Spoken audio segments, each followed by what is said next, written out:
선능과 정능 앞에 나와 있습니다. 오늘은 선능력 상권에 대해서 알아보겠습니다. 이곳 선능과 정능은 선능이 조선시대 제9대 왕 성종과 성종의 계비인 정연하고 윤씨의 무덤입니다. 정능은 성종과 윤씨의 아들 중종의 무덤입니다. 대부분의 사람들이 선능으로만 알고 있는데요. 정확히는 선능과 정능입니다. 이 왕능을 합쳐서 삼능 또는 선정능이라고 부릅니다. 1970년대 강남 개발 당시에 이곳을 문화재 보호구역으로 지정하면서 오늘날까지 강남 한복판에 자리 잡고 있는 왕릉으로 남아 있습니다. 우선 저희는 선능역 앞으로 가보겠습니다. 가보시죠. 선능역 사거리로 왔습니다. 앞쪽이 삼성역 방향이고요. 이쪽이 대치동 방향, 오른쪽이 역삼역 방향입니다. 선능역은 기존 있었던 지하철 2호선과 더불어 신분당선이 개통됨으로써 더블 역세권으로 하루의 유동인구는 15만 명에 가깝습니다. 선능역은 독특한 게 있어요. 요 뒤편이 지금 저희가 왕릉을 왔잖아요. 요 대치동 쪽 오른쪽 뒤편이 초, 중, 고등학교가 있습니다. 그 중에서도 중학교하고 고등학교는 여자 학교예요. 근데 그럼에도 불구하고 이 선능역 일대가 유흥업소가 굉장히 많은 지역입니다. 이 서울 지역에서 봤을 때 가장 많은 지역이고 두 번째가 역삼역입니다. 아이러니한 곳이에요. 이 성능역 상권은 요 사거리를 중심으로 해서 1번 출구 뒤편 2면의 상권이 메인이고요. 이쪽 뒤편으로 해서 7번 출구 뒤편이 또 상권이 돼 있고 요 뒤편으로는 유흥업소하고 호텔들의 밀집 지역입니다. 우선 저희는 저 7번 출구 뒤편 2면 상권을 먼저 가보시겠습니다. 일단 가보시죠. 7번 출구 뒤쪽으로 한번 들어가 보겠습니다. 가보시죠.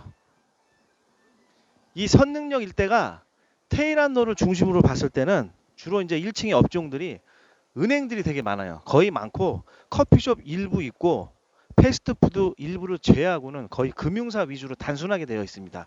거기서 이렇게 안쪽으로 이렇게 들어오면 이쪽은 생활 밀집형 업종들이 많이 있어요. 뭐 빵집을 비롯해서 이렇게 보시는 바와 같이 다양한 업종들이 있습니다. 요 오른쪽 뒤편이 또 주택가예요. 그래서 다세대, 다가구, 빌라들이 많이 있어요. 그런데 사람들이 또 이렇게 많이 다니진 않아요. 바로 여기 앞에 있는데도. 선능역 일대가 아까 잠깐 말씀드렸다시피 과거에는 유흥업소의 성지였습니다. 뭐 기타 그와 관련된 여러 가지 그 성과 관련된 업종들이 많이 있었는데 지금은 과거의 전성기에 비해서는 많이 없어졌어요. 네, 없어졌는데 그럼에도 불구하고 아직도 많이 남아 있습니다. 이 일대는. 그래서 이제 그 먹자 골목이 형성이 된 게 요쪽 라인하고 지금 1번 출구 뒤쪽이 있었는데 그냥 상권으로 형성이 돼버린 거죠. 오피스 수요자들하고 주택가들 수요자가 있는데 지금 일요일 저녁 8시입니다. 제가 오피스 상권을 항상 일요일 날에 와요. 그 이유는 아시죠? 제가 설명 많이 드렸기 때문에 이렇게 일요일 날 보셔야 되는 거예요. 평일 날 오시면 당연히 뭐 그렇겠죠. 예. 쭉 들어가 보시면 이쪽은 그렇게 상권 자체가 크진 않아요. 그냥 길게 쭉 형태로 되어 있고 점심때에 사람 좀 있고 저녁때 있는 형태로 되어 있고 보시는 바와 같이 주말에는 사람들이 거의 없습니다. 지금 보면 뒤에 주택가가 있긴 한데 주택가 소비들이 이쪽으로 와서 이렇게 하는 건 아닌 것 같아요. 지금 보시면 그래서 여기 선능력 상권은 단순하게 그냥 이 뒤에 오피스 상권하고 이렇게 지역인데 업종들은 단순하게 되어 있습니다. 식당들 위주로 되어 있고 술집들도 그 오피스 상권처럼 이렇게 많지는 않아요. 지금 분위기 자체가 여기 쭉 가고 있는데 요 앞에 지금 메인이에요. 여기서 저 앞에서 들어오는 자리가 있고 요 주택가에서 이렇게 쭉 나가는 자리입니다. 요 라인에 지금 월세 시세는 10평 기준으로 300에서 500만 원 정도 합니다. 그리고 평수들이 보면은 좀 작게 돼 있어요, 여기가. 그래서 크게 하려면 월세 부담이 좀 커요. 그리고 이 작은 평수들은 교체가 많아요. 여기가 월세가 비싸다 보기 때문에 그런 거 잘 보셔야 돼요. 요 사거리가 메인으로 해서 주택가하고 이렇게 나갑니다. 그냥 단순하게 돼 있어요 여기는. 그리고 저 뒤편으로 가시면은 요 기존에 있던 작은 건물들을 재건축해 가지고 다시 올린 것들이 곳곳에 있어요. 수익이 뭐 날지는 모르겠는데 아무튼 여기는 지금 이렇습니다. 과거에 봤을 때 제가 이제 2000년대 초반이나 그때 선능력 많이 왔었어요. 최근에도 많이 왔고 또 제 일 하는 일이 그러다 보니까. 근데 지금 선능력을 쫙 이렇게 보면 많이 지금 죽었습니다. 죽었고 재미가 없어요. 여기 보니까 메리트가 없네요. 보면 1번 출구 뒤로 가보겠습니다. 1번 출구에서 올라와 있습니다. 앞쪽이 초중고등학교 밀집 지역이고요. 아파트촌이 형성되어 있습니다. 저쪽은 대치동 방향으로 쭉 가면 이제 대치동 아파트촌이 나오는 거고, 현재 여기는 이 뒤쪽이 지금 다세대 빌라로 되어 있어요. 그렇게 빽빽하게 형성되어 있는 상황입니다.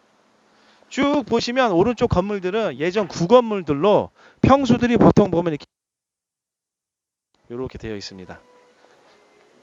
예전에는 요 쭉 들어갈수록 그 유흥업소 종사자분들이 많기 때문에 늦게까지 하는 업종들이 많이 있었는데, 그때 당시에도 이 뒤쪽이 아파트 촌하고 학교들이 있었기 때문에 이렇게 업종 충돌이 됐었어요. 그래서 그때도 이렇게 학원들이 곳곳에 있긴 했는데, 지금은 힘의 논리가 이쪽 힘이 더 커져가지고 그런 유흥 쪽에 관련된 업종들은 많이 없어지면서 곳곳에 지금 학원들이 더 많이 늘어났습니다. 그러다 보니까 자연스럽게 업종들도 생활 밀착형 업종들이 많이 생기고, 쭉 안쪽으로 들어가 보시면 화장품 가게도 많이 생겼어요. 과거에는 거의 없었던 상황이었었는데, 일단 안쪽으로 들어가 보겠습니다.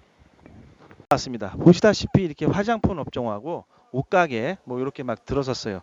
과거에는 뭐 모퉁이에 요 정도 형태가 있었는데, 저기도 그렇고 지금 많이 그렇게 보니까 이 선능력이 아이러니한 거예요.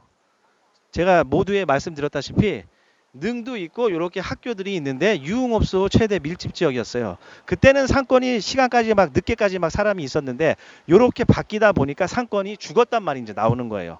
이렇게 업종들도 바뀌고, 평일 저녁 같은 경우에 한 11시만 되면 여기 사람들이 거의 안 다녀요. 보시다시피 업종이 이렇게 바뀌다 보니까 저녁까지 있을 이유가 없는 거죠. 그러면은 저녁 이후에 상권을 이용하려면은 다른 곳으로 이제 빠지는 거죠. 그래서 선능력이 죽었다 그런 말을 하는 거예요. 그리고 월세 시세도 요 쭉 가면 요 300에서 500만 원입니다. 그게 유흥업소들이 있을 때, 그 관련 업종들이 있을 때는 그나마 월세가 어느 정도 뭐 내고 들어오게 도전해 볼 만한데, 그렇게 월세를 쭉 올려놓고 그런 업종들이 빠진 상태에서 생활 밀착형 업종들이 들어왔을 때 그 월세를 내고 감당하기에는 쉽지는 않습니다. 그래서 여기에 10평 단위의 가게들은 회전율이 빨라요. 요 안쪽에도 보면 오피스텔 중간중간에 10평짜리 그 가게들이 많이 있어요. 자주 들어오시는데 사실 수익 내기는 쉽지 않습니다. 그래서 그런 것도 많이 고려해 보셔야 되고, 아무튼 선능력은 과거에 그 장단점이었던 그런 환경들이 깨끗하게 개선이 되면서 좋긴 한데, 곳곳에 이렇게 찌라시를 보시는 바와 같이 곳곳에 있어요. 다만 드러나지를 지금 못하는 상황인데, 드러날 수도 없고,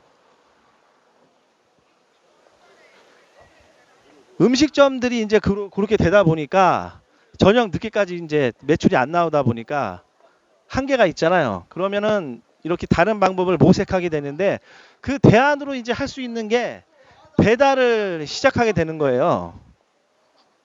다른 방법이 없잖아요. 저녁 늦게까지 해서 손님이 온다면은 한 번쯤 또 해볼 만한데, 그런 상황이 아니다 보니까 배달을 하시게 되면 여기서 또 잘 생각하셔야 될 게 뭐냐면은, 어떤 가게에서 1,000원짜리 제품을 팔았는데 원가가 40%라고 하면은 400원이 원가죠. 그럼 600원 나머지에서 인건비, 관리비, 월세, 기타 등등 내고 이제 수익이 나오는 건데, 그 상태에서 배달을 해버리면 처음에 400원이었던 원가에서 배달을 하게 되면 용기 값이나 배달 대행료 또 광고비가 내게 되면 그 원가가 600원, 700원까지 올라갈 수 있어요. 물론 그걸 박리담으로 많이 팔면은 나머지 30%막 수익이 나오긴 하는데, 그러다 보면 직원들이 기존에 있던 동선에서 피로감이 쌓이게 되고, 때로는 직원도 또 더 써야 되면 인건비도 올라가게 됩니다.